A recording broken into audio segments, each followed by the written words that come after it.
Excusez-moi.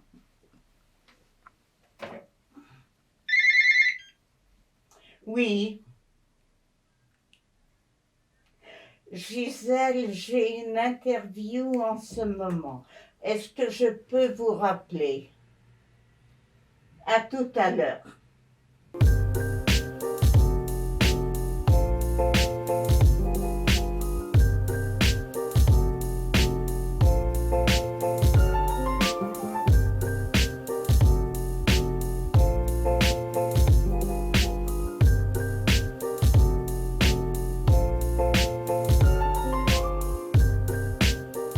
De ce que je vois, de ce que j'entends, il y a des personnes qu'on aide qui, elles, c'est aussi une histoire de temps, elles ont du temps pour elles, elles font les choses à leur rythme, elles le font presque quand elles le veulent.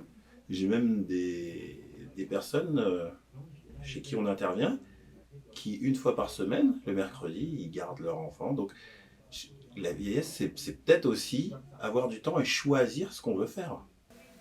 Alors, qu'est-ce qu'on gagne à vieillir? D'abord, on peut être dans la lenteur. Et ça, c'est très appréciable parce que c'est vrai que tant qu'on est en activité et tout ça, on est très speed. Enfin, moi, j'ai eu une carrière très, très, très lourde et très importante. Donc, j'étais tout le temps speed. De l'âge de 18 ans à 65 ans, j'étais speed. Donc, j'apprécie le fait que ce soit lent maintenant et que c'est vraiment l'éloge de la lenteur. On ne fait pas les mêmes choses, hein, puisque le temps, quand on travaillait, quand on était actif, était occupé d'une certaine façon. Maintenant, il est libéré, mais on est employé autre chose qu'il faut valoriser aussi.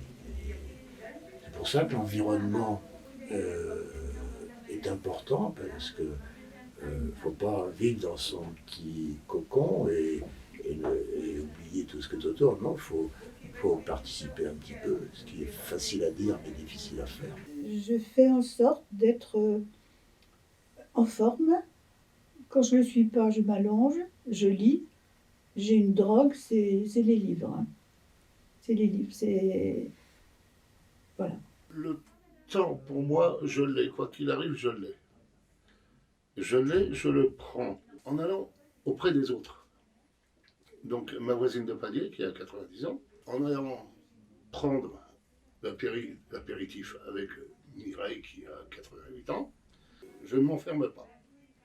J'ai la télévision, j'ai beaucoup de livres, j'adore la musique, donc j'ai pris des chaînes payantes à la télévision et voilà, les livres, la musique, la télévision, de temps en temps le plaisir d'une visite.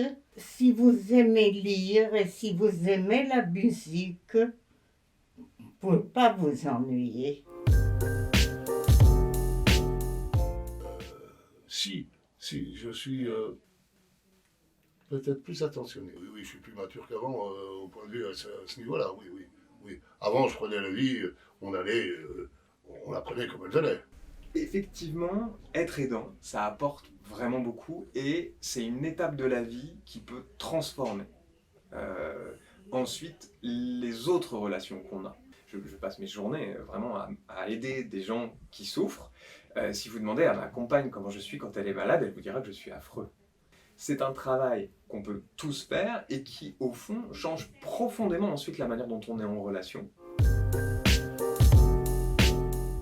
Les gens profondément résilients, je crois, arrivent à s'adapter et justement, du côté des pertes, un couple par exemple qui au bout de 50 ans de vie commune, on est encore à s'interroger sur quelle est la relation, qui fait quoi, ce couple-là, en tant que couple, il a de la résilience. En tant que couple, il a quelque chose comme ça qui peut sans doute compenser des pertes justement. Il y a une chose que je suis en train de me dire, ce que vous lui faites penser. Je suis en train de dire, là, aujourd'hui, ça va. Marie, ça va. J'ai pu, Marie, elle est malade, Marie, c'est tout le monde le sait. Donc je change de formule. Donc ça revient, ça remonte. J'ai été infirmière à l'assistance publique. J'ai toujours été super active. j'ai pu gérer les deux puisque j'étais infirmière, je savais faire les prises de sang, et technicienne de laboratoire, je pouvais aider aussi, enfin, surveiller le laboratoire. Et j'avais 125 personnes à gérer. À l'époque où on a découvert le HIV, donc j'ai eu une vie bien remplie. J'ai pris cette habitude dans mon caractère et je continue avec l'association à savoir ce que je veux et comment je veux. Donc, non, je vais. Cette voie qui était réaménagée, elle va jusqu'à Bastille. Et ça me donne envie de le faire. Et je suis descendu l'autre jour, mais j'ai pas pu faire que 100 mètres, c'est tout. Donc les gens qui marchent, c'est très bien. Moi je regarde. Je suis au 11e étage. Non, mais c'est plaisante, mais je vais y arriver parce que petit à petit, je pense que ça, je ne sais pas si ça peut s'améliorer, je pense que ça peut que s'améliorer. Je ne suis pas sûr que l'envie est suffisante parce que peut-être que j'y arriverai jamais, compte tenu de mon âge aussi, entre guillemets. Mais c'est la perspective qui est intéressante. Voilà.